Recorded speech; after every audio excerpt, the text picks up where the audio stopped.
신앙 고백하시겠습니다. 나는 전능하신 아버지 하나님 서도의 창조주를 믿습니다. 나는 그의 유일하신 아들 우리 주 예수 그리스도를 믿습니다. 그는 성령으로 잉태되어 동정녀 마리아에서 나시고 본디오 빌라도에게 고난을 받아 십자가에 못 박혀 죽으시고 장사된 지 사흘 만에 죽은 자 가운데서 다시 살아나셨으며 하늘에 오르시어 전능하신 아버지 하나님 우편에 앉아 계시다가 그로부터 살아있는 자와 죽은 자를 심판하려 오십니다. 나는 성령을 믿으며 거룩한 공교회와 성도의 교제와 죄를 용서받는 것과 몸의 부활과 영생을 믿습니다. 아멘. 앉으시겠습니다.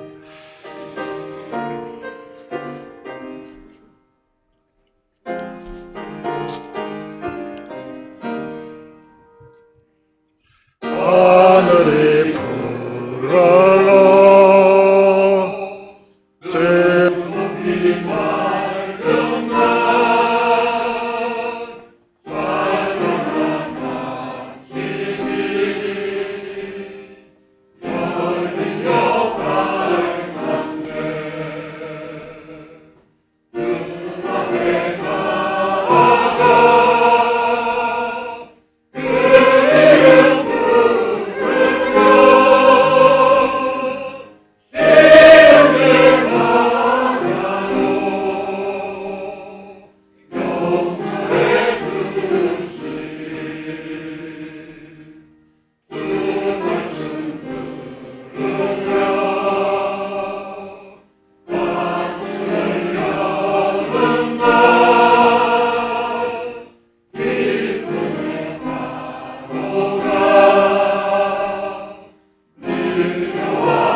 우리 아버지 하나님, 그 은혜에 우리 모두가 감격하지 않을 수가 없습니다. 하루도 거르지 않으시고 변하지 아니하시고 오늘 또 약속한 날, 거룩한 날 하나님 전으로 나오게 하여 주셨습니다.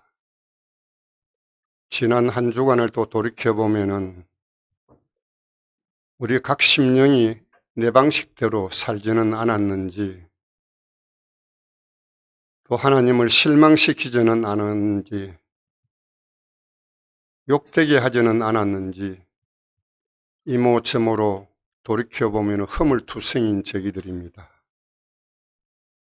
십자가 보혈로 우리의 모든 허물과 죄를 이 시간 사함받기를 원합니다. 그래서 참 마음과 뜻과 정성을 다하여서 하나님 앞에 신령한 마음으로 진정으로 예배 드리는 시간이 되기를 원합니다. 날마다 감사한 마음에 우리 마음들이 인색하지 않게 하시고 섬기는 마음에도 인색하지 않기를 원합니다.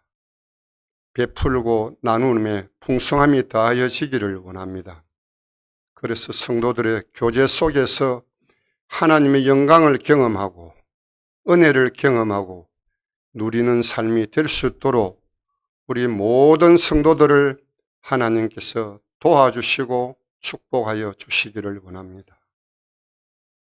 힘들어하는 성도들의 가정을 살피지 못함도 저희들이 책임을 실감하게 하시고, 또 노년의 거동이 불편하여 예배에 참여하지 못하는 노약자들도 있습니다. 하나님 말씀으로 건면하여 주시고 품어주시고 위로하여 주시기를 원합니다. 병원에서 치료 중에 있는 한우들도 있습니다. 자가 격리자가 있다면 하나님 그 영혼들을 살펴주시기를 원합니다. 치유 중에 있고 또 치료 중에 있고 회복 중에 있는 환자들도 이 시간 한결같은 하나님의 은혜를 누리는 시간 되게 간절히 원합니다. 출타한 자가 있습니까?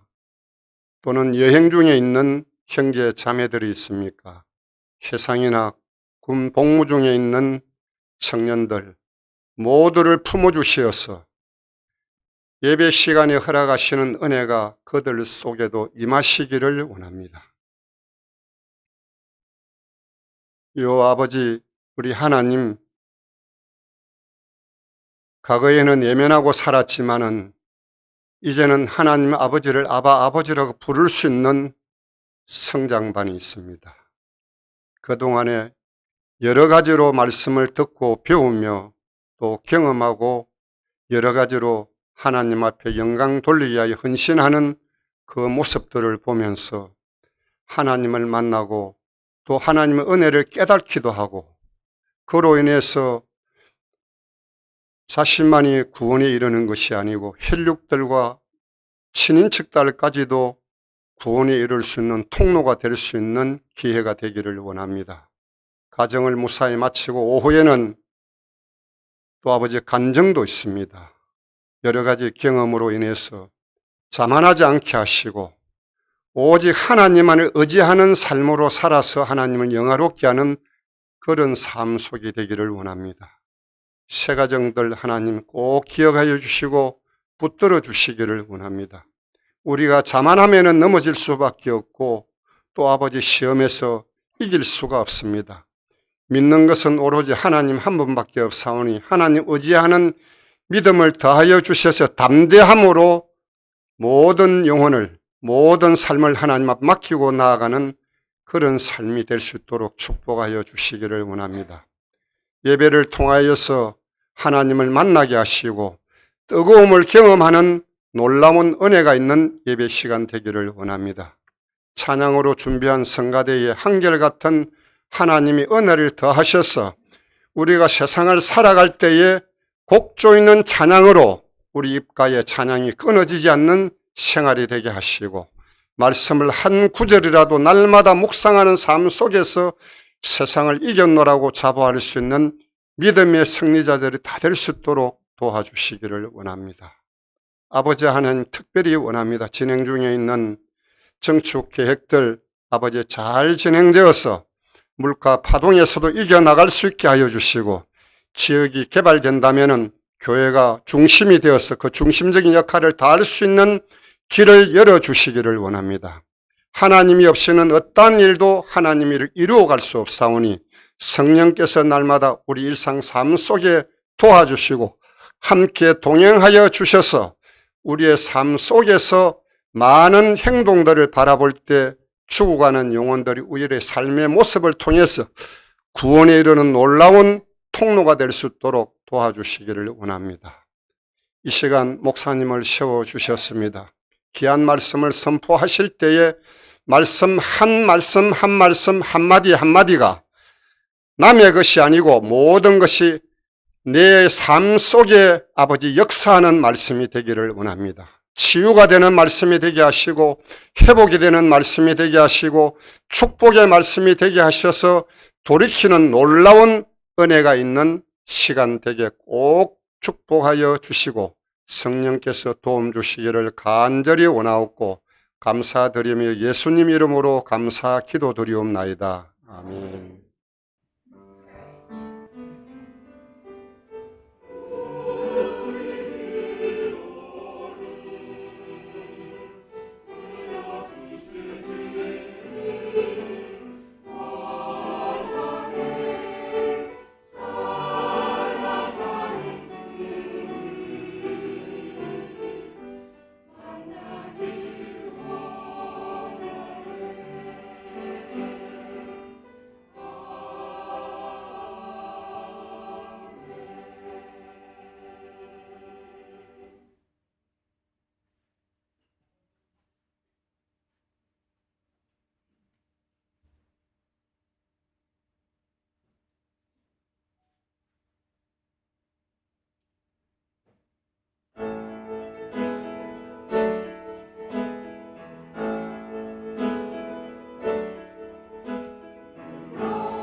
기도드리겠습니다. 하나님 아버지 감사합니다.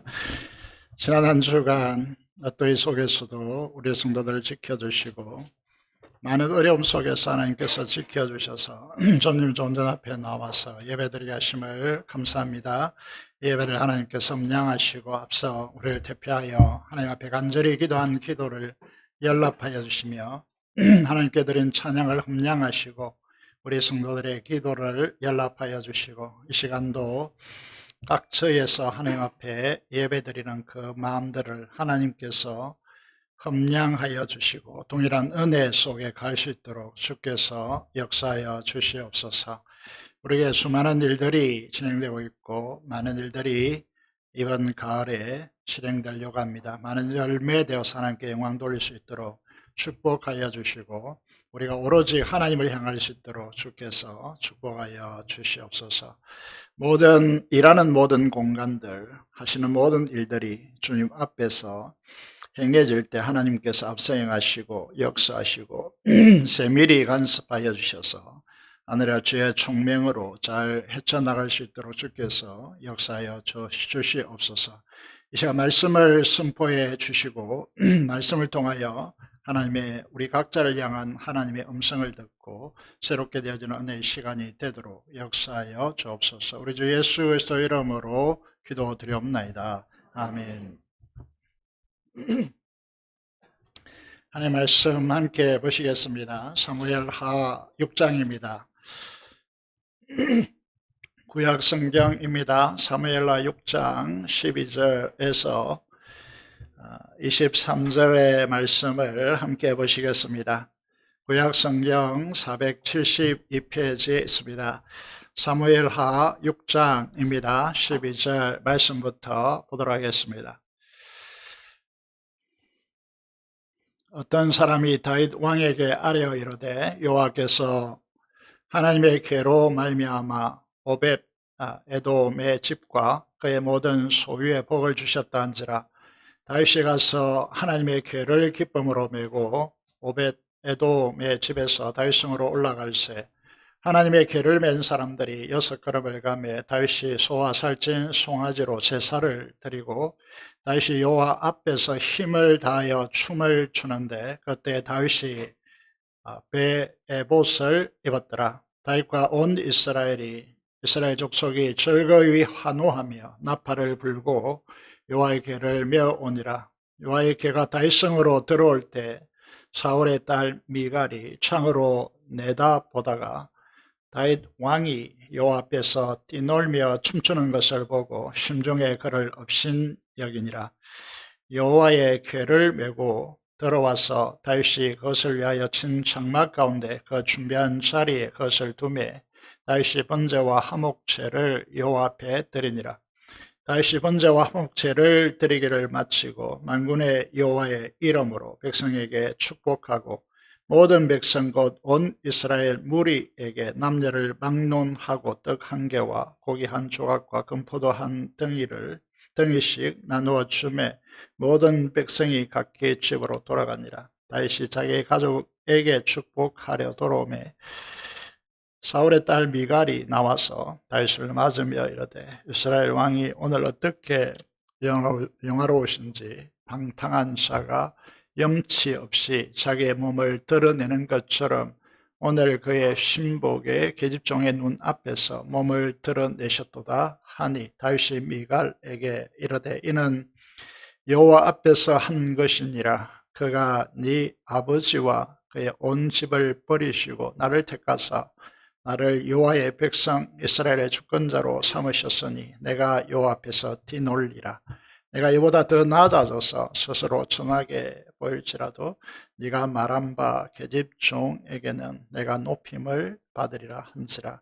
그러므로 사울의 딸 미갈이 죽는 날까지 그에게 자식이 없으니라. 오늘 사무엘하 6장의 말씀으로 나는 예배자입니까? 라고 하는 제목으로 하나님의 말씀을 선포하겠습니다. 오늘도 선포되는 말씀을 따라 여러분에게 말씀하시는 하나님의 음성을 듣는 복된 시간이 되시기를 주님의 이름으로 축복드립니다. 여러분은 인생에 바라는 일들이 이루어져서 평안해졌을 때 무엇을 가장 하고 싶어질까요? 가장 우선적으로 여러분 무엇을 하고 싶으십니까? 긴 여정을 거쳐서 다윗은 드디어 이스라엘 전체의 왕이 됩니다. 그리고 그동안 누구도 하지 못했던 예루살렘을 정복하죠. 다윗성으로 명명합니다. 그리고 블레셋의 2차례 침공을 하나님의 도우심으로 격퇴합니다. 그래서 이스라엘은 어느 누구도 쉽게 넘볼 수 없는 명실상부한 독립국가가 되어서 우뚝 서게 되는 것이죠. 이때 만약에 여러분이 다윗이라면 여러분은 이 자리에서 무엇을 가장 우선적으로 하시겠습니까? 우리 믿음의 선조들이요, 우리 신앙의 선배들이 가장 먼저 한 일이 무엇이겠습니까? 그 마을 중심에 예배당을 짓는 일이었죠. 예배가 자신과 가정과 후손의 인생과 삶의 중심이 되기를 가장 소원한 것입니다. 이것이 우리 민족이 일제강점을 거치고 6.25 동란에 초토화된 상황 가운데서 세계적인 선진국이 되어진, 다시 말해서 선진국의 반열에 우뚝 서게 한 바둑의 용어를 빌리자면 신의 한 수였다, 이렇게 말씀을 드릴 수 있습니다. 지난주에 한 집사님과 권사님 부부가 아들과 자부 자랑을 하시더라고요. 그래서 아들이 그동안 컴퓨터 관련 일을 하다가 이번에 직장을 옮겼는데 KT에 들어갔다고 하시더라고요. 아들이 별말 안 하고 그렇게 무던히 던졌기 때문에 좀 자랑해 주면 뭐가 덧나나, 이렇게 말씀하시더라고요. 그리고 자부 며느리가 되시는 분이 이번에 구강세척기라는 것을 개발하여 가지고 미국에 가서 브리핑하고 미식약청에서 의료기로 인정을 받고 왔고 이제 한국에서 승인 요청한 상태라고 하더라고요. 여러분 텔레비 보시는 분들이 허경환이라는 코미디언을 알 텐데 그 친구가 미운생가 거기에서 이 기기를 사용하는 모습이 방영된 적이 있습니다. 누가 보더라도 이 권사님은요, 예배가 훈련과 큐티에 철저히 들어졌습니다. 그래서 자부가 하는 말이 이랬다고 하더라고요. 이 모든 것이 어머니의 기도 덕분이라고, 우리가 그 덕분에 우리가 살고 있지 않느냐라고 그렇게 말했다고 하더라고요. 여러분 사무엘상 6장 1절 2절에 보면 다윗은 가장 중요한 일로 무엇을 생각합니까? 아비나답의 집에 있는 하나님의 궤를 예루살렘으로 메어 오고자 합니다. 다윗은 왜 이 일이 이스라엘에게 있어서 가장 중요하고 우선적인 일로 보았습니까? 사무엘하 6장 2절의 본문을 보면 거기에는 그룹들 사이에 자정하신 만군의 여호와의 이름으로 불리는 것이라고 그렇게 말씀하고 있습니다. 여러분 이 말이 무슨 말일까요? 우리는 다소 익숙하지 않는 부분을 좀 말씀드리기를 원합니다.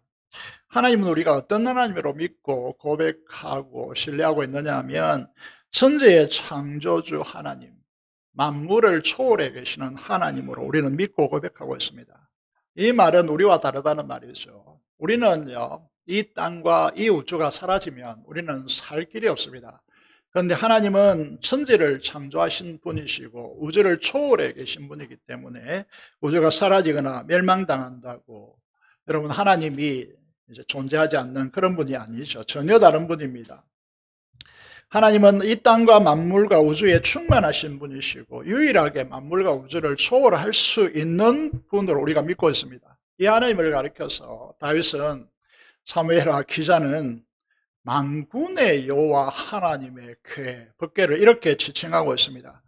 만군이라고 하는 의미가 무엇이겠습니까? 우리는 군생활하는 분 알겠지만은 한 군 단위는 여러분 이 대대병력을 말합니다. 대대병력은 400명 정도로 구성되어지는 이제 부대를 말하는 것이죠. 이게 10,000개나 된다라고 하는 것이죠. 우리나라는 이제 정군을 다 합해봤자 이전에는 50만 이랬는데 요즘은 50만, 이전에 60만 이랬는데 요즘은 50만 이렇게 말하죠.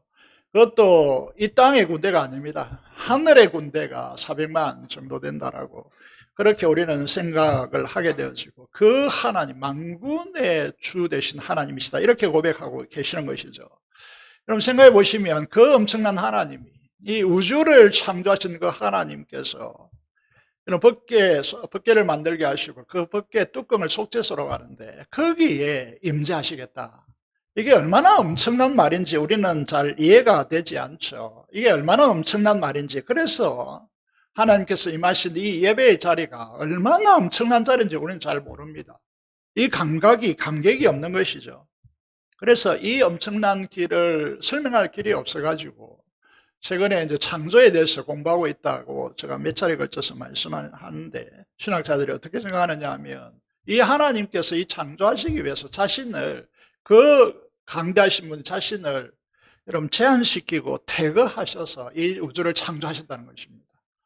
이런 말들은 처음 듣는 이야기인데 거기에다가 한 장소를 성전으로 정하시고 그곳에 지성소로 구별하시고 그곳에 법궤를 두시고 그 법궤를 덮는 뚜껑을 속죄소로 가고 그 하나님께서 거기에 임재하시는 표시로 하나님을 가장 근저에서 보필하는 천사들 그룹이라고 하는데 그 그룹을 두 그룹을 날개를 펼치고 그 보좌를 향하여 머리를 숙이고 있는 그런 뚜껑을 만들게 하신 것이죠. 그곳에 하나님께서 임하시겠다는 것입니다. 우리는 너무 연약하기 때문에 우리의 한계를 벗어난 존재를 이해할 수가 없는 것이죠. 그래서 하나님께서 임하시겠다는 것입니다. 여기에서 성육신 이제 이게 기획이 나왔다고 이렇게 학자들은 추정하는 것이죠. 얼마나 충격적입니까? 이 깨달음이 여러분에게 있습니까? 오늘 이 자리가 여러분 우주에 충만하시고 천지를 창조하신 이 우주에 넘어서 있는 그분께서 우리를 만나시러 이곳을 정하시고 이곳에 임하셔서 우리를 예배를 받으신다. 이 감격이 있느냐는 것이죠.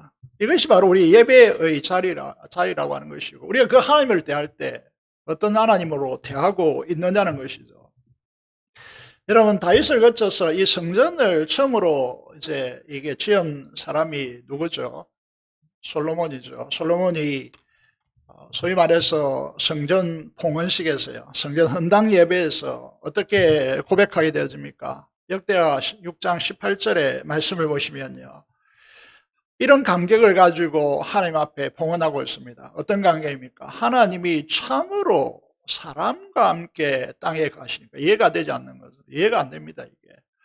여러분들은 너무나 이제 이게 익숙한 안경이라서 여러분 너무 오랫동안 어릴 때부터 예배를 드려오고 또 예배 너무나 이제 빈번하게 참여하기 때문에 이 은혜를 모를 수 있겠지만은요, 이 솔로몬이 이 엄청난 성전을 지어놓고 이렇게 말하는 것이죠. 하나님이 참으로 사람과 함께 땅에 계시리까. 그러면서 보소서 하늘과 하늘들의 하늘이라도 주를 받아들일 수 없다. 주를 모실 수가 없거든. 용납하지 못하겠거든. 하물며 내가 건축한 이 성전. 이 성전이 어떤 성전이죠? 금으로, 여러분 이게 칠한 것이 아닙니다. 금을 아예 펼쳐서 입힌 곳입니다. 여러분 그런 곳에 거하시겠나? 택도 없다 이 말이죠.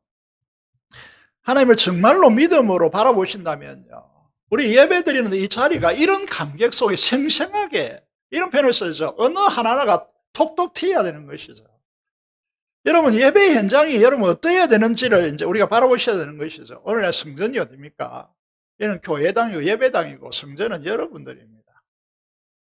여러분들을 예수 그리스도의 그 십자가의 보혈로 생명을 값주고 피 흘리심으로 우리 죄를 사하시고 성령 하나님을 우리 속에 보내주시고 우리의 하나의 보좌로 우리의 마음을 만드셔서 우리 안에 거하신다. 이게 여러분 이해가 안 되는 거죠. 이게 이해가 됩니까? 여러분 이 하나님께서 우리에게 임하셔야 우리가 축복을 누릴 수 있습니다. 그래서 다윗은 이 사실을 너무나 잘 알았기 때문에 하나님께서 임하시는 임재의 상징이라고 하는 이 법궤를, 하나님의 법궤를 예루살렘으로 옮겨오고자 하는 것입니다. 이스라엘을 왕이신 하나님의 통치 아래 세우고자 하는 열정이 그의 마음속에 가득하는 것이죠. 이스라엘 전체를 예배자로 세우고자 한 것입니다. 이것이 진정한 축복인지를 알았기 때문에 다윗은 어떻게 합니까? 만약에 여러분들이, 우리의 자녀들이요, 우리 교회가 진정한 예배자가 되지 않는다, 이거는요 엄청난 저주입니다. 그런 의미에서 우리가 예배자의 모습을 회복해야 된다, 이런 말을 쓰는 것이죠. 다윗이 이 법궤, 하나님을 모셔오는 일, 이 법궤를 모셔온다는 것은 그런 의미죠. 모셔오는 일에 어떻게 합니까? 사무엘하 6장 2절부터 보시면, 2절에 보시면 다윗은 이스라엘에서 뽑은 3만 명을 소집합니다. 이거는 군인들입니다. 여러분, 그리고 자기와 함께한 모든 사람들을 동원하여서 이제 이 법궤가 있는 기앗 여라림이라고 하는 아빈 나답의 집으로 찾아갑니다. 3절에 보면요, 이제 이 법궤를 모셔오기 위해서 다윗이 집전했기 때문에 이건 이제 이 법궤를 모실 수레를 최고급으로 새 수레를 만드는 것이죠. 그래서 한 번도 사용하지 않는 새 수레를 헌신하여 드립니다. 그리고 그 수레에 법궤를 이제 싣는 것이죠. 법궤를 관리했던 아빈 나답의 두 아들 아효라고 하는 사람은 앞에서 소를 끌고 있고, 그리고 우사는 수레 뒤를 따르면서 예루살렘으로 향하게 되었습니다. 어디에 멈춥니까? 나곤 타작마당이 이제 굉장히 넓은 공간이었던 것 같고, 그래서 3만 명 또 수많은 사람들이 그곳에 움집하여서, 이게 이제 거기에 보면 잣나무로 만든 악기들, 수금과 비파와 소금과 양고가 제금으로 요 앞에 연주함으로 성대한 국가적 행사를 가지는 것이죠. 이때 문제가 되는 것이 무엇입니까?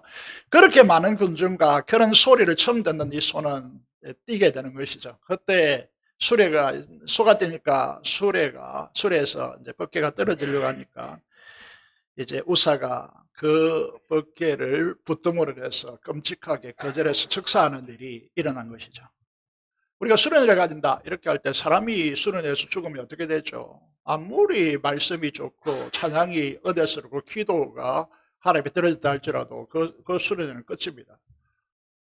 이런 일이 일어났기 때문에 실패한 것이죠. 이 일이 실패한 것입니다. 하나님은 이 사건을 통해서 다윗과 이스라엘을 통하여서 오늘 우리들에게 무엇을 말씀하시려 하는 걸까요? 도대체 무엇이 잘못되었습니까? 수레에 실은 법궤가 흔들러 떨어지려고 하는데 안 잡을 사람이 있습니까? 여러분, 어디에 있겠습니까? 왜 우사가 죽은 것일까요? 우리 인간으로서는 너무나 억울하고요, 하나님에 대해 실망하고 원망하여서 하나님을 믿어야 되느냐 말아야 되느냐 이런 시험거리가 되는 것이죠.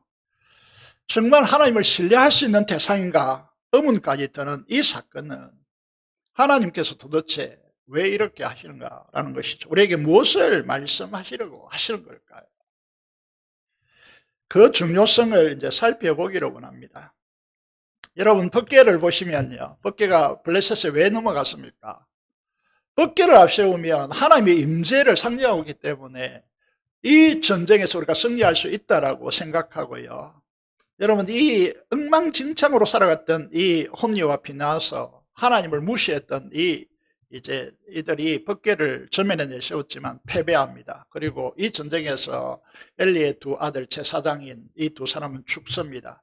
이 소식을 들은 엘리 제사장은 어떻습니까? 의자에 앉아 있다가 나이가 많고 비둔했기 때문에 의자에서 넘어져서 이제 이 노인 관련 복지 관련하는 이제 분들은 항상 말하죠.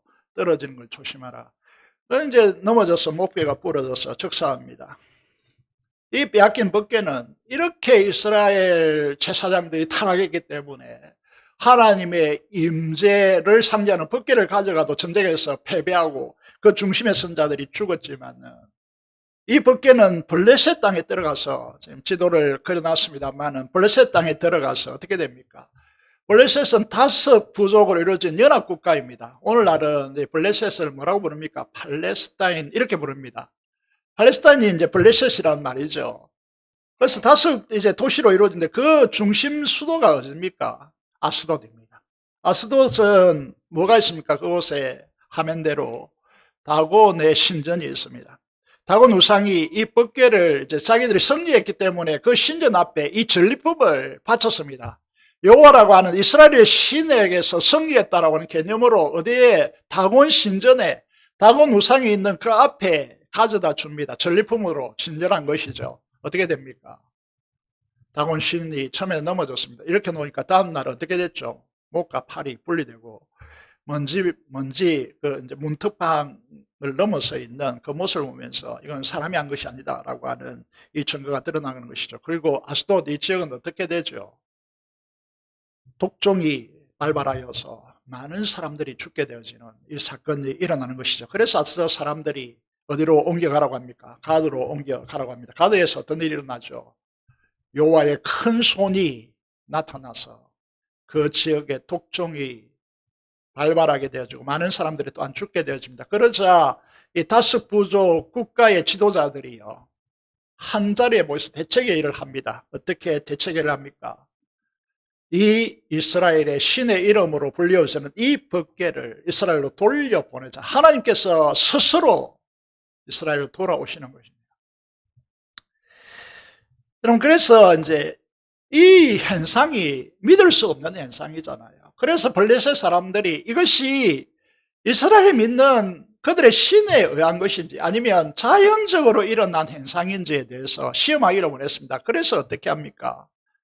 여러분, 에글론에서 베스메스로 가는 길에 여러분 수레에 덮개를 실어서요, 여러분 이 베스메스로 이끄는 사람이 없이 이 소들이 가느냐, 이걸 시험에 이제 이게 하나님이 그렇게 하신 것인가에 대한 시금석으로 삼는 것이죠. 어떻게 되었습니까? 여러분, 일반적으로 이 독종이라고 하는 이 전염병은요, 지들이 옮긴다고 생각하기 때문에 지들에 대한 우상이 많습니다. 그래서 덮개를 실었는데 그 덮개에 함께 무엇을 싣습니까? 금으로 만든 쥐를 싣는 것이죠. 그래서 이제 젖먹이 어린 송아지를 둔, 젖이 나는 젖먹이 어린 송아지를 둔 암소 2마리를요, 이제 수레를 끌고 가게 하는 것이죠. 앞에 이끄는 사람이 없이. 어떻게 되었습니까? 이렇게 되어집니다. 베스메스로 가는 소. 이게 유명한 이제 부분이죠. 그죠? 암소가 베스메스로 향하여 가는데, 어린 송아지, 젖먹이 어린 송아지를 둔 채, 여러분, 가지 않습니다, 이 소는. 그런데 울지만은 뒤를 돌아보지도 않고 좌로 치우지 않고 베스메스로 곧바로 간 것입니다. 자기의 이 모성의 본능을 거스려서, 여러분, 하나님께서 명령하기 때문에 간 것입니다. 이것이 우리의 가야 될 사명의 길이다. 보통 이렇게 많이 설교를 듣죠. 여러분, 베스메스에 이르러서 어떤 일이 또 발생합니까? 베스메스 주민들이 덮개를 들여다보므로 가루를 쳐놨습니다. 오만이라고 하는 오만. 이게 있을 수 없는 일이다. 이렇게 가루를 쳐놨는데 5만 70명, 70명이 적사했다. 이렇게 됐습니다. 우사가 덮개를 잡음으로 죽었습니다. 적사했습니다. 베스메스 주민들도 덮개를 들여다보므로 죽었습니다. 왜 이런 일이 일어날까요? 하나님의 말씀이기 때문에 그렇습니다. 레기 출애굽기 생략하고요. 여러분, 1세대들이 광야에서 죽었습니다. 광야에서 태어난 2세대들, 광야에서 태어난 2세대들에게 말씀하신 것 신명기죠. 가나안 땅에 들어가야 할 세대들에게 교육하신 겁니다. 그 언약 재경시다 이렇게 말하는데, 신명기 4장과 7장에 보시면요, 덮개에 대해서 3가지 명령이, 계명이 나옵니다. 첫 번째가 뭐냐면 뭐죠? 덮개를 만지지 말 것. 두 번째, 덮개를 들여다보지 말 것. 세 번째, 수레에 싣지 말 것. 그런데 어떻게 합니까? 다윗 시대에서 이 수레를 이 블레셋의 영향을 받아서 이걸 세속하라고 말합니다. 수레에 싣지 말 것이라고 하는 분명한 하나님의 말씀이 있음에도 불구하고 어떻게 합니까? 수레에 실는 것이죠. 들여다보는 것입니다. 인간의 편리를 위해서 이기주의와 맞물러서 하나님의 계명을 염두에 두지 않고 어기는 것입니다. 오늘 교회에 타락한 이유는 바로 여기에 있습니다. 사람들이 이렇게 생각하는 거죠. 하나님의 계명이 있음에도 불구하고 그 계명은 제껴놓고 얼마든지 수레에 싣고 편리하게 하면 되지, 요즘 누가 그렇게 하느냐는 것입니다. 우리의 언어 속에 많은 부분이 이렇게 우리에게 이미 스며들어와 있습니다. 그래서 교회의 많은 일들 속에, 예배 현장 속에서도 이런 이제 생각들과 사고들이 팽배해져 있는 것입니다.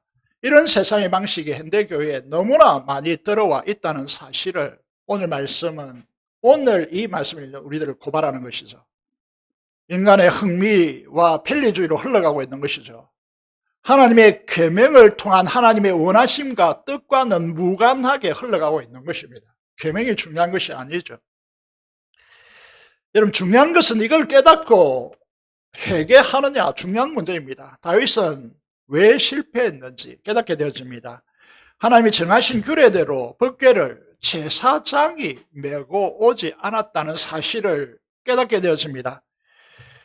하나님께 정하신 규범은 결코 변하지 않는 영원한 법칙입니다.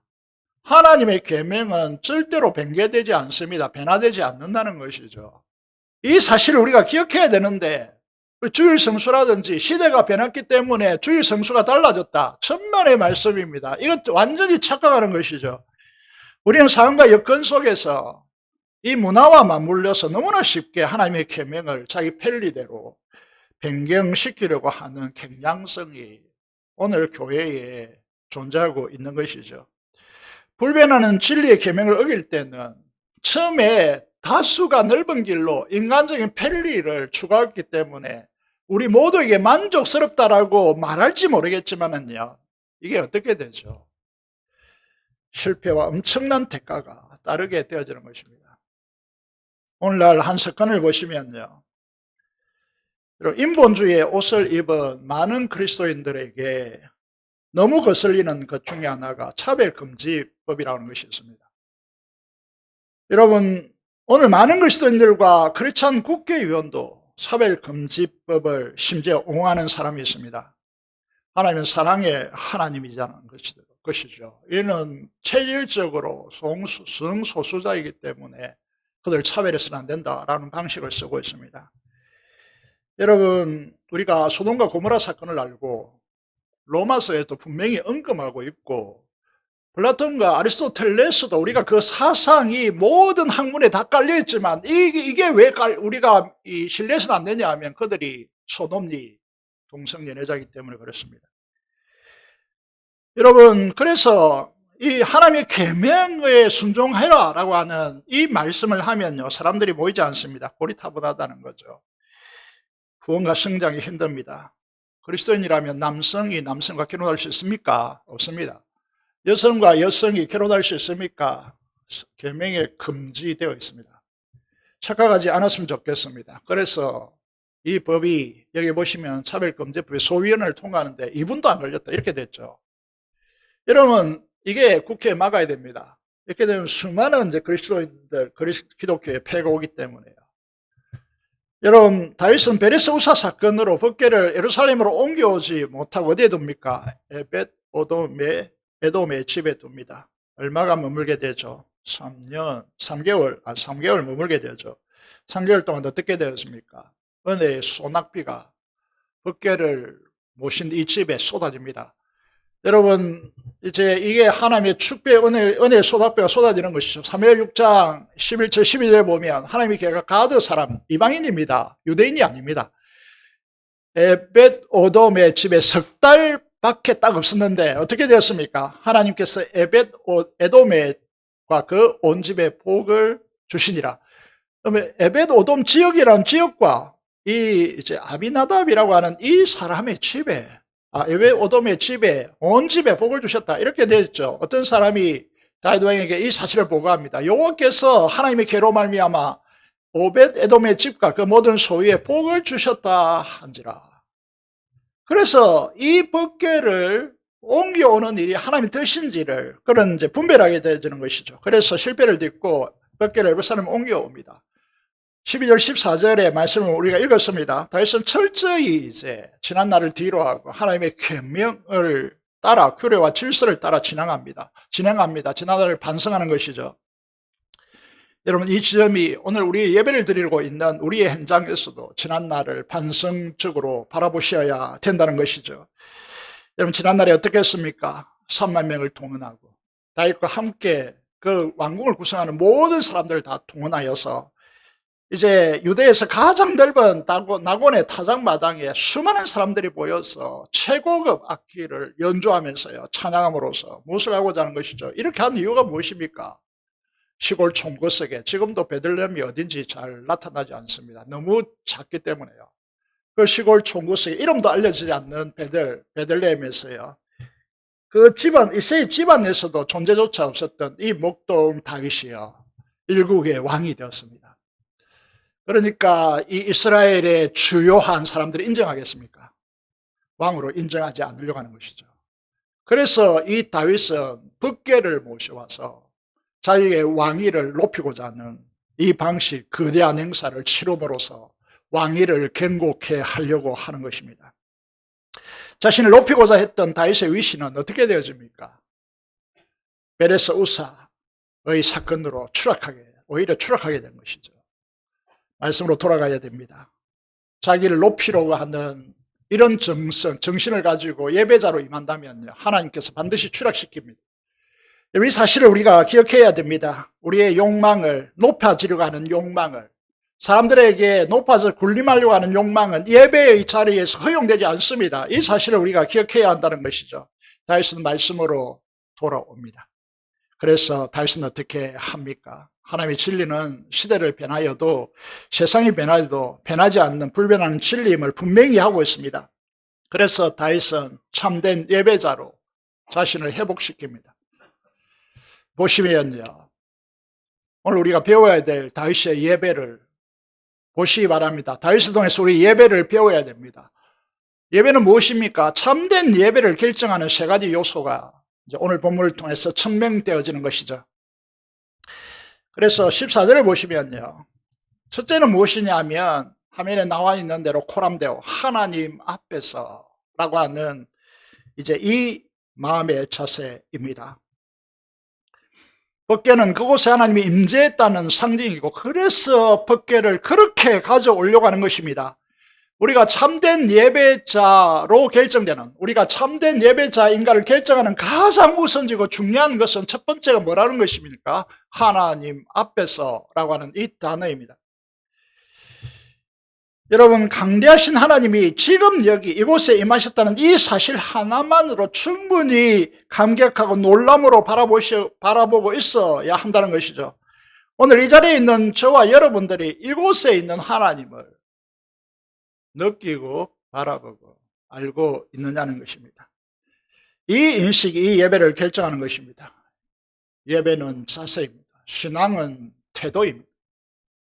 13절을 보시면요, 하나님을 궤를 맨 제사장들이 6걸음을 뛸 때마다 다윗이 소와 살찐 송아지로 제사를 드립니다.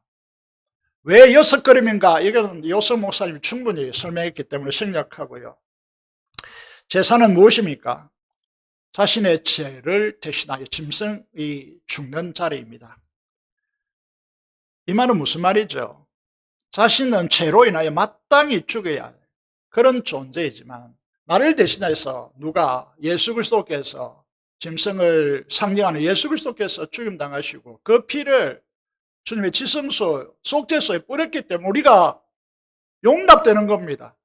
여러분, 우리의 예배가 이 자리에 왔어요, 당연하다고 생각하는 그 순간 여러분 예배가 타락합니다. 여러분, 이 예배가, 여러분이 이 자리에 오는 것이 허용되었다, 허락되었다, 예수 그리스도의 보혈로 여러분이 용납되었다라고 보셔야지, 여러분 이 예배의 자리에 온 것이 당연하다고 생각하는 순간 여러분 예배는 타락합니다. 하나님의 임재에서 멀어진다는 것이죠. 그래서 다윗이요, 하나님 앞에 제사를 드리는 겁니다. 법궤 앞에서. 하나님 앞에서, 이 말은 그 전제가 뭐가 깔렸다는 것이죠. 주님의 보혈이 주님의 보좌 앞에 뿌려졌다는 전제가 있다는 것이죠. 여러분이 하나님 앞에 서기 위해서는 이 사실이 염두에 두고 있어야 된다는 거죠. 하나님 앞에 서는 자세가 뭡니까? 다윗은 뭘 하죠? 자기의 왕복을 벗습니다. 하나님이 진정한 왕이시고 자기는 종이기 때문에 여러분 자신의 왕복을 벗고 하나님의 왕이심을 선포합니다. 그리고 여러분 다윗을 보면 알겠지만은 하나님을 주님으로, 왕으로, 자신은 철저히 종으로 고백하고 있습니다. 하나님 앞에서 자신이 이룩한 그 무엇도, 자신이 가지고 있는 그 무엇도 다 내려놓고 우리가 하나님 앞에 서야 된다는 것입니다. 이제는 어떻게 했습니까? 여러분, 이 법궤를 가져오는 이 국가적 행사를 통하여서 자신의 왕위를 더욱더 공고하게 하고 사람들 위에 자신을 세우려고 하는, 그래서 예배자의 실패자가 되었다. 그래서 우리 교회가 무엇을 강조합니까? 여러분들이 행한 것들에 대해 강조점을 두고 있지 않습니다. 그걸 드러내어 칭송하지 않습니다. 그래서 섭섭합니까? 그런 교회는 세상에 널려 있습니다. 여러분, 이 사실을 보셔야 됩니다. 여러분의 왕복을 벗으시기 바랍니다.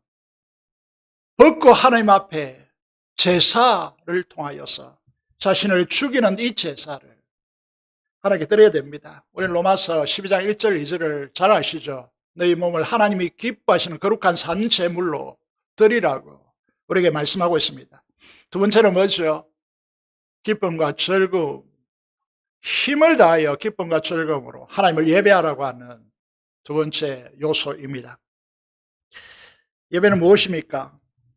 하나님께서 이곳에 임하신 하나님 앞에서 선포되는 말씀을 통하여 하나님의 생생한 음성을 우리가 듣고, 이것이 우리 영혼에 공급되어지는 우리 거듭난 영혼입니다. 영의 만나이기 때문에 반드시 말씀을 들어야 되고, 그 중에서 가장 중요한 것이 뭡니까? 성찬이라고 제가 몇 번에 걸쳐서 말씀드립니다. 성찬은 사모함으로, 기다림으로, 철저히 준비됨으로 참여하는 이유가 여기에 있습니다. 그리고 하나님께서 우리에게 임하시고, 우리는 임하신 하나님을 만나서 모시고 우리가 하나님 앞에 전적인 드림으로 응답하는 것이 예배입니다. 여기에 대해서 우리는 온 기쁨과 즐거움을 가지고 모든 힘을 쏟아부어서 춤추듯이 하나님 앞에 예배해야 합니다. 제가 지난주에요, 사역과 나누기 위해서 준비하면서요, 로마서 8장 31절 이하를 공부를 했습니다. 공부하면서 중요한 사실을 새롭게 깨닫게 됐는데, 로마서 8장 30절까지 구원의 도리를 장황하고 광대하고 그렇게 설명해 나갑니다. 31절에 이제 사도 바울의 반응을 이제 쓰고 있는데, 우리 이렇게 읽죠. 그런저 이 일에 대하여 우리가 무슨 말 하리요? 만일 하나님이 우리를 위하시면 누가 우리를 대적하리요? 32절 암송구절이죠. 잘 알고 있습니다. 자기 아들을 아끼지 아니하시고 우리 모든 사람을 위하여 내주신 이가 어찌 그 아들과 함께 모든 것을 우리에게 주시지 아니하겠느냐? 높음이나 깊이나 어떤 피조물에도 우리를 우리 주 예수 그리스도의 사랑에서 끊을 수 없다라고 하는 이 마무리까지 31절 39절까지 되어 있는데, 우리는 이렇게 보통 읽죠.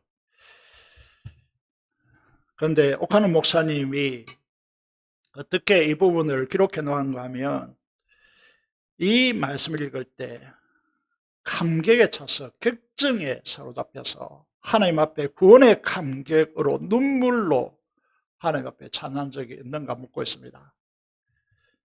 이렇게 말합니다. 사도 바울은 지금 확신에 차서 환호성을 지르고 있다. 느낍니까? 이 화면을 보면서 그런 느낌, 정서가 여러분에게 있습니까? 감격을 이기지 못하는 격정에 사로잡혀 있다. 사도 바울은 그토록 환호하고 감격하는데 우리는 어찌 냉담하고 침묵할 수 있겠는가라고 도전하고 있습니다. 성경을 아까 제가 화면을 보면서 읽은 것처럼 이렇게 읽으면 안 됩니다. 격정과 감격에 차서 흘러내리는 눈물로 주체할 수 없는 찬양으로 이 본문을 읽어내야 합니다. 그래서 여러분 성경책이 눈물로 적셔져서 두꺼워져야 하고 몇 년마다 갈아치워야 합니다. 지난 목요일 날 저희들이 지역사회에 전도를 하는데 2주 동안 이 사모곡이란 찬양을 불렀고, 지난 금요일에도 이 찬양을 불렀습니다. 저는 이 찬양을 부르면서 계속 흘러내리는 눈물을 주체할 수 없었습니다. 하나님께서 아들의 십자가 우리를 사랑하셨는데 죽어가는 영혼 바라보시는 아버지의 그 마음, 그들의 구원을 위해서 기도하며 우리의 가슴 속에 흐르는 눈물이 아버지의 사랑이라고, 이렇게 이 찬양은 고백하고 있습니다. 그런데 오늘 우리는 피부는 십자가를 경험하라고 하는 책을 지술한 김난주 목사님의 책을 읽어보면 이런 내용이 나옵니다. 오늘의 그리스도인들을 고발하고 있는데요, 우리는 주님의 십자가에 너무 냉담하다는 거예요. 이것이 정말로 가슴을 시리게 하고 아프게 합니다. 오늘 장로님이 기도하셨는데 목사님을 뭐 아프게 하지 않았는가? 이런 이제 문구가 나왔습니다만은, 여러분, 주님의 십자가에 너무 냉담하다. 눈물이 없다는 거죠. 우리 선조들 7, 80년대 수많은 그리스도인들이 주님의 십자가 영성에 깨어 있었습니다. 찬양을 부르고 기도하며 그 삶을 실질적으로 헌신적으로 들어왔습니다. 그런데 오늘은 입술은 있지만 헌신과 삶이 동반되지 않기 때문에 눈물이 없는 겁니다.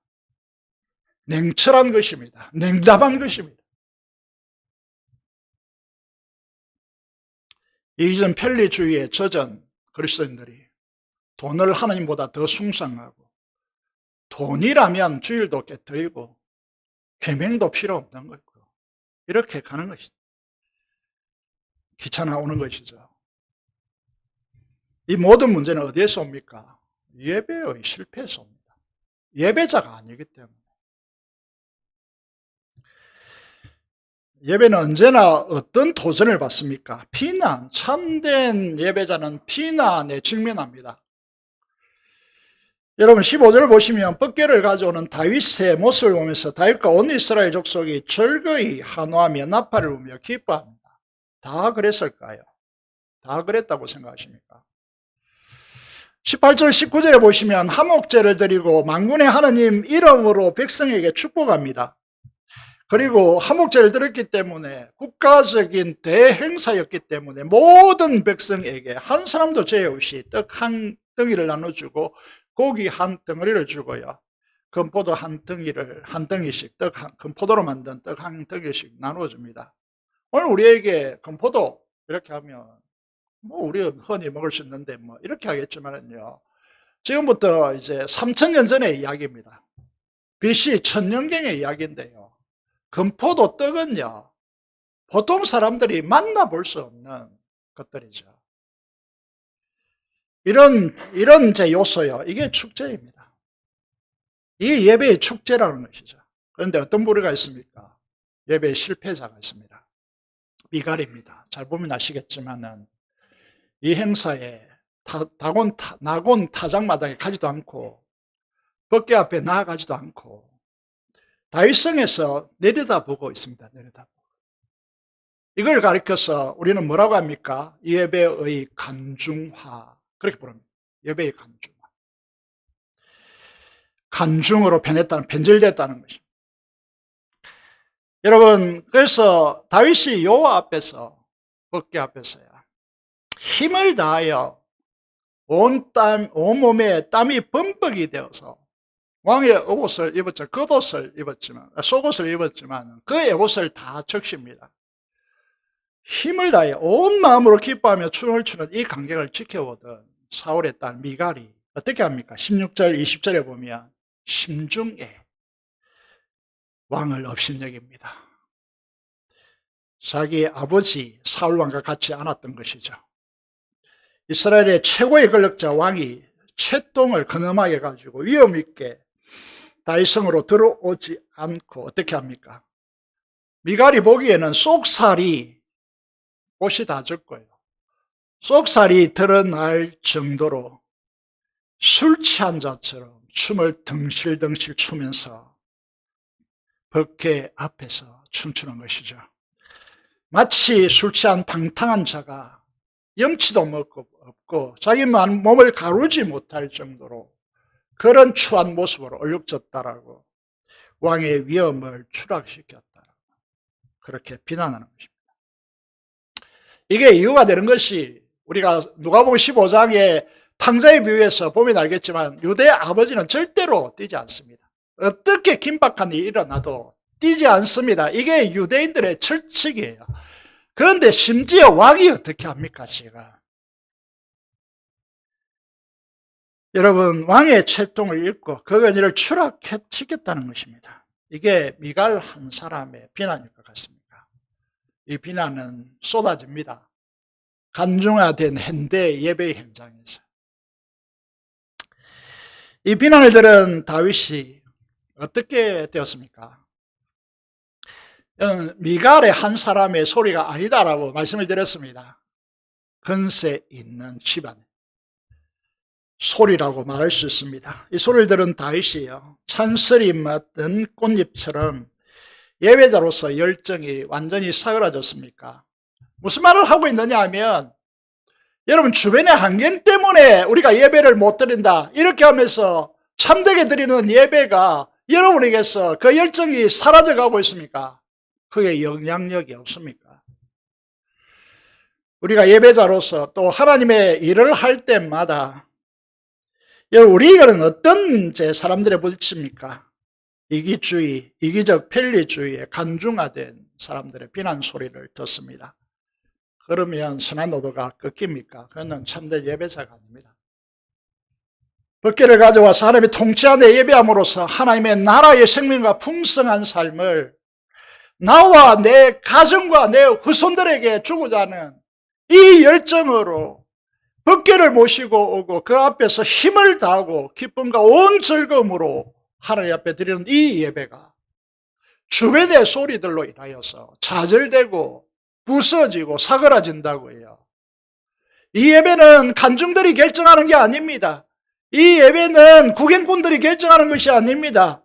하나님을 만나는 참된 예배자들이 세상의 소리, 주변의 소리에 여러분 이게 사그라지지 않는 열정을 가지고 하나님 앞에 참되게 예배하느냐에 결정되는 것입니다. 다윗은 어떻게 합니까? 당당하게 이 소리에 맞습니다. 21절을 보시면 이는 여호와 앞에서 하는 것이며 여호와께서 자신을 이스라엘 백성 이스라엘 주권자로 삼으셨으니 내가 여호와 앞에 뛴놀리라. 찬양할 때 앞에서 찬양 인도하는 자들이 정말 어렵습니다.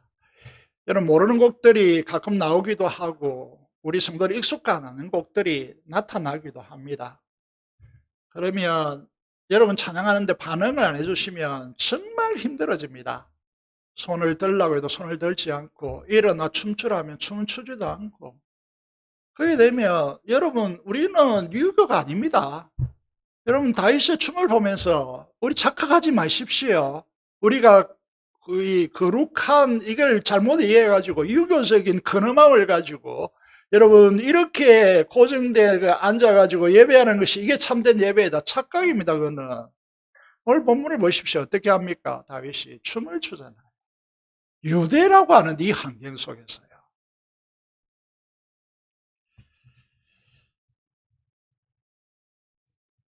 이런 사람을 하나님께서 22절에 이렇게 말하죠. 내가 이보다 더 낮아져서 선하게 스스로 천하게 보일지라도 이보다 더한 짓을 하겠다라고 다윗은 선포해 버립니다. 이런 사람을 하나님께서 그냥 두실까요? 이전에 자신을 높이기 위해서 국가적인 행사를 치를 때 그는 추락했습니다. 그는 자신을 낮추고 하나님을 높이고 하나님 앞에 참으로 예배할 때 그는 어떻게 되어집니까? 심히 그를 하나님께서 높이십니다. 다윗의 이 선포에 권위를 입히죠. 미갈이 어떻게 되어집니까? 조롱했던 간중화되어서 참된 예배를 비난했던 이 미갈은 어떻게 됩니까?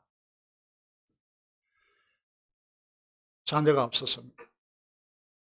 비참한 인생으로 전락됩니다. 불행한 인생으로 전락되죠. 오늘 많은 우리들이 예배에 실패하고 있는지 중심을 들여다봐야 됩니다. 예배를 통하여 하나님을 인격적으로 만나서 그 임재의 영광 앞에 서서 하나님을 예배하고 있는가? 예배라고 하는데 이 영어 단어가 worship인데 하나님 그분의 이름의 명성에 합당한 가치를 돌려드리고 있는가? 우리가 누구한테 예배하고 있느냐 하면 천지를 창조하신 초월의 하나님, 만왕의 왕이신 하나님. 여러분 대통령을 만나면 어떻게 말합니까? 이 지도가 워낙 추락해서 무시하면서 만날 수 있겠지만 오늘날 옛날에 왕정 시대에 그렇게 할 수 있습니까? 그런데 왕의 왕을 만나는 우리의 자리가 어떠해야 되냐는 것이죠. 여러분 하나님 앞에서 하나님의 임재가 이곳에 임해 있습니다. 믿습니까? 이게 없으면 이 자리에 오면 안 돼요. 하나님이 이곳에 임재해 있다, 이곳에 와 있다는 이 사실이 믿음으로 믿어지지 않으면, 인지되지 않으면 이곳에 올 필요 없습니다. 그렇지 않습니까? 여기에 임재하신 하나님 앞에서. 그런데 여러분이 얼마나 하나님과 친밀한지 몰라도 예배드릴 때 다리를 이렇게 꼴 수 있습니까? 친밀하면 그렇게 하십시오. 그렇게 하셔도 괜찮습니다. 그런데요, 하나님을 만나는 자리라는 생각을 해보십시오.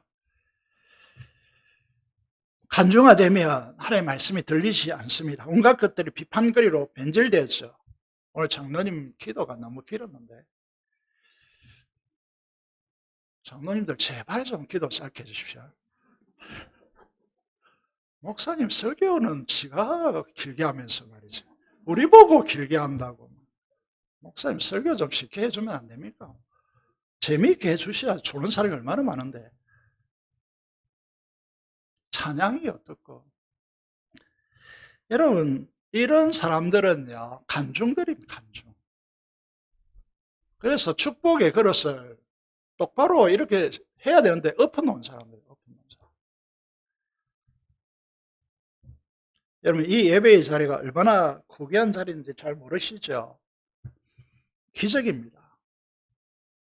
왜냐하면 하나님의 부르심이 없이는 여러분 이 자리에 올 수가 없습니다.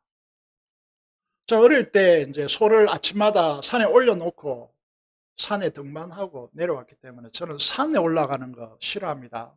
저보고 산 가자고 하지 마십시오. 올라가는 걸 올라가서 그 자리에 올 걸 왜 올라갑니까? 이런 그런데 이게 하나님께서 치시더라고요. 그런 말 다시 하지 마라.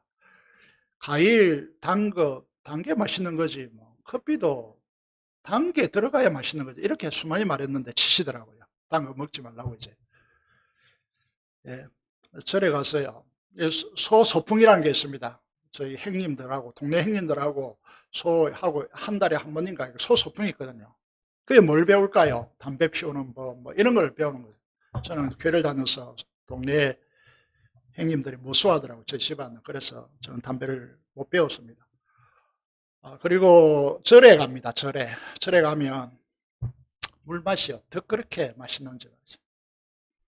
근데 단 하나, 향을 맡으면 머리가 깨어지도록 아프더라고요. 그래서 저는 절 체질이 아닌가 봐요. 향만 맡으면 깨어집니다. 머리가 아파서 견딜 수가 없는 것이죠. 절에 가서 목탁 소리와 외우는 성녀들의 연부를 여러분 알아듣습니까? 우리 불교 회장까지 한 분은 잘 알겠지만 우리 같이 교회 다닌 사람은 못 알아듣잖아요. 교회 와서 정착하는 분들도 비슷한 환경입니다. 어떤 이야기를 듣는가 하면 그러면 이 새신자들의 이야기를 들어보면서요, 택하신 자들은 다르다 생각을 가지게 되었습니다. 목사님 말하는 것도 한마디도 모르겠고 그 의미도 모르겠고 대표 기도하는 장로님의 기도도 무슨 소리인지 모르겠고 상대 찬양하는 가사의 의미도 전혀 모르겠다는 것입니다. 그런데 놀라운 일이 무엇인지 아십니까? 예배 자리에 처음 나왔는데 원인을 알 수 없는 눈물이 계속 흐른다는 것이. 이상을 마치 가슴이 편해지고 따뜻해진다는 것이죠. 여기 앉아 계시겠지만은 10년 묵은 체정, 정말 스트레스로 소화도 안 되고 목에까지 항상 차에서 답답했는데 그게 10년 묵은 체정이 내려가는 느낌이었다라고. 마음에 얼마나 큰 위로가 되는지. 그게 말씀이 좋다고 찬양이 탁월하다고 되는 문제입니까? 왜 우리가 기도해야 되는가? 왜 이 자리를 기도로 채워야 되는가? 왜 우리가 사랑의 공동체로 서로 사랑해야 되는가? 왜 우리가 참된 예배자가 되어야 하는가? 그 교회에 얼마나 많은 새 가족들이 정착하느냐라고 하는 문제가 그 교회가 어떤 교회인지 보여주는 것이죠. 사랑하는 재흥부산교회 성도 여러분, 그리고 영상에 들어오시는 여러분, 예배에 가난한 세상과 타협해서는 안 됩니다. 예배에 간중이 되지 마십시오. 구경꾼이 되어서 비판하지 마십시오. 하나님의 축복의 길에서 가정과 여러분 자신과 후손들이 떠나는 가슴 아픈 현실에 만약에 예배 간중자로 변질된다면 이 쓰라린 경험을 여러분 인생 속에서 일어나게 되고 경험하게 될 것입니다. 참된 예배란 무엇입니까? 영과 진리로 예배하라고 했습니다. 여러분 자녀를 사랑하십니까? 그렇다면 여러분 참된 예배자가 되셔야 됩니다.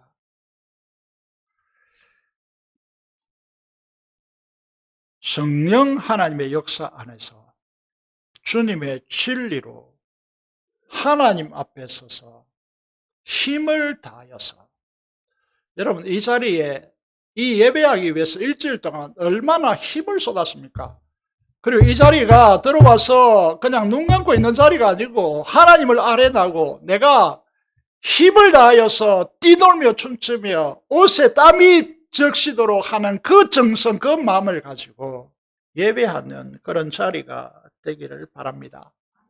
여러분의 드림이 인색함으로, 여러분 회식보다, 여러분 식당 가는 것보다 못하게 하나님께 드린다면 그게 어떻게 축복의 통로가 됩니까? 하나님 앞에 힘을 다하여 드리십시오. 여러분 자신을 다윗과 같이 드리십시오. 그러면 어떤 축복을 받습니까? 사무엘하 7장 16절에 다윗 언약이 옵니다. 다윗 언약. 다윗뿐만 아니라 거의 대대손손 아무리 세상이 반역이 일어나든지 어떤 세대가 바뀌든지 간에 다윗의 후손이 왕이 됩니다.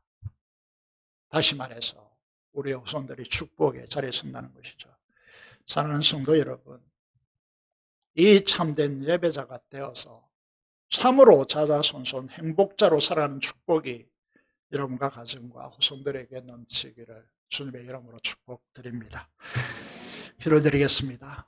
하나님, 다윗과 같이 지난 날을 반성으로 바라보시고 참된 예배자로 서지 못한 우리 자신들을 회개하면서 진정한 예배자가 되기를 원합니다.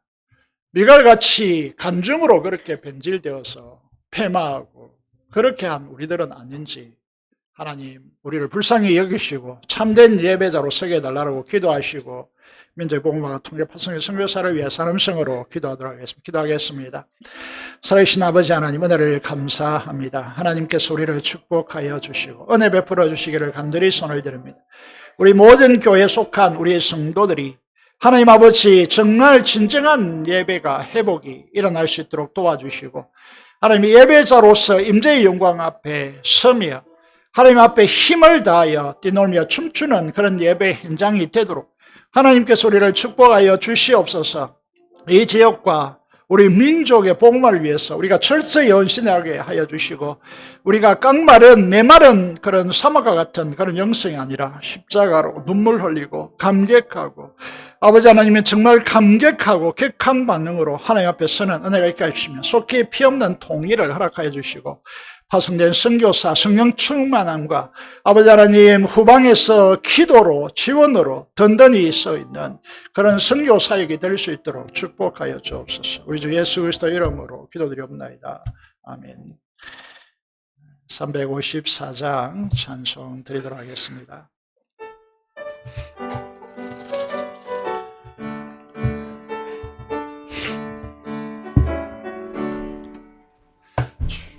lang모하는 자 올라가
하나님 아버지 감사합니다.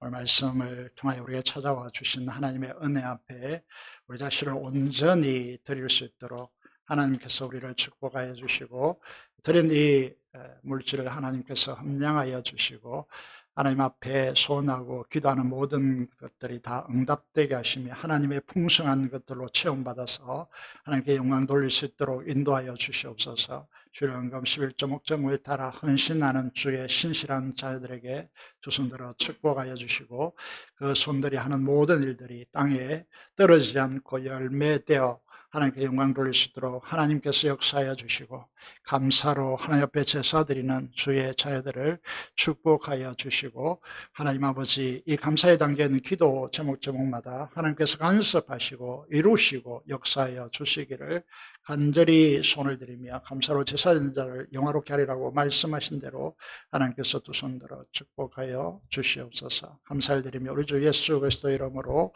기도드리옵나이다. 아멘.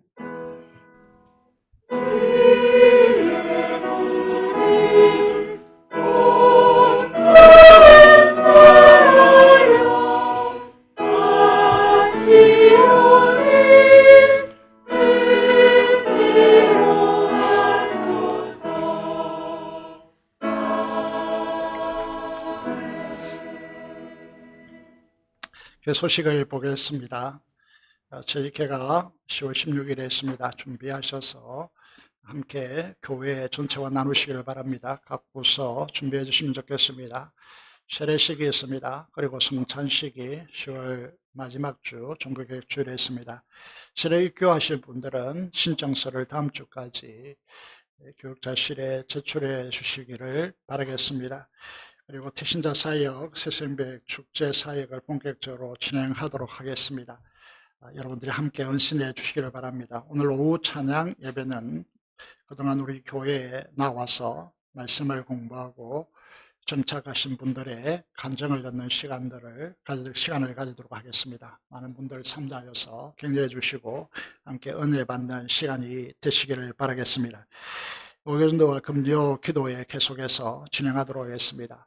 여러분 이 일에 관심을 가지시고 중보 기도해 주시고, 또 금요 기도에 이거는 아무리 양보하더라도 직분자들과 중심의 선분들이 금요 기도에 안 놓으면 그는 뭐라고 해야 됩니까? 간첩입니다. 그런 부분에서 여러분 꼭 참여해 주시기를 바라겠습니다. 제자반 사역반 시작되겠습니다. 신청하신 분들, 그리고 아직 신청하지 않는 분들 꼭 동참해 주시기를 바랍니다. 이번 주 수요일에 교육자, 교육부장, 교회학교 각 부서장, 각 부장, 전대단장 함께 모임을 가지도록 하겠습니다.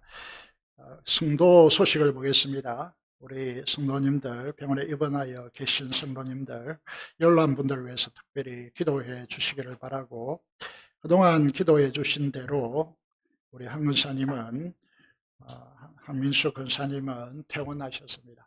그래서 이제 의식이 제자리로 이전처럼 돌아올 수 있도록 회복될 수 있도록 계속해서 기도해 주시기 바라고, 이번 주 화요일에 조순자 근사님은 퇴원하게 되는데 우리 기도한 대로 많은 부분이 호전되어서 화요일에 퇴원하게 되어집니다. 그 외에도 많은 성도들 위해서 기도해 주시기를 바라겠습니다. 해운대교회 이경호 장로님 모친이 별세했다고 합니다. 어제 별세했고 오늘 오후 4시 30분에 입관 예배를 드리고 내일 새벽 5시에 발인 예배를 드린다고 합니다. 아시는 분들은 위로해 주시면 감사하겠습니다. 오늘 새로 오신 분들을 소개하도록 하겠습니다. 이지희, 이지현 제 자매인데 심을대 근사님 만년 수고로움으로 오늘 예배에 오늘 교회에 오게 되었습니다. 한번 자리에서 일어나 주시면 큰 박수로 환영하도록 하겠습니다. 네, 감사합니다. 너무 감사합니다. 앉으시기 바랍니다. 예. 이 두 분은 이제 우리 동네에 있는 식당 하시는 분의 딸들인데요. 정확한 명칭이 맞는지 모르겠습니다. 돼지야 소야라고 하는 이 가게 같은데 애용해 주시면 저희들도 이제 자주 가는데 제가 간절히 바라는 것은 된장찌개를 하나 좀 메뉴로 개발해 주시면 좋겠다. 이런 생각을 늘 이제 하고 있습니다. 그래서 애용해 주시면 정말로 감사하겠습니다. 어머니는 가톨릭 성당에 다니신데도 딸은 이렇게 교회에 나와 주셔서 너무나 감사를 드리고 또 애쓰신 심울대 권사님에게 깊이 감사를 드립니다. 기도하겠습니다. 하나님 아버지 감사합니다. 이 귀한 분들을 저희 교회에 불러주셔서 감사를 드립니다. 하나님께서 두 분을 축복하여 주시고 예수 그리스도를 믿고 예수 그리스도를 따르는 아름다운 생애가 될 수 있도록 하나님께서 축복하여 주시고 그들의 생애 위에 하나님께서 두 손들어 축복하여 주옵소서. 우리 주 예수 그리스도 이름으로 기도드리옵나이다. 아멘. 자리에서 일어나셔서 찬송가 3장 찬송 드리겠습니다.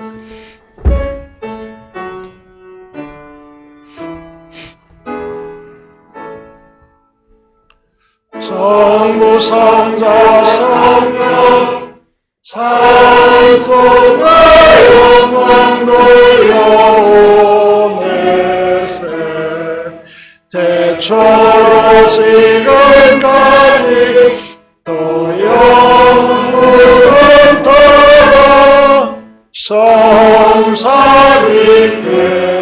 영광 아멘. 축복을 받겠습니다. 지금은 우리 주 예수 그리스도의 은혜와 하나님의 행언할 수 없는 그 놀라운 사랑하심과 성령의 교통 충만 감동하심이 진정한 예배자가 되어 하나님의 영원한 축복의 언약에 동참하기를 소원하는 사랑하는 성도들의 심령과 가정과 생업 터전 위에 지금부터 영원토록 함께 하시기를 축원합나이다. 아멘.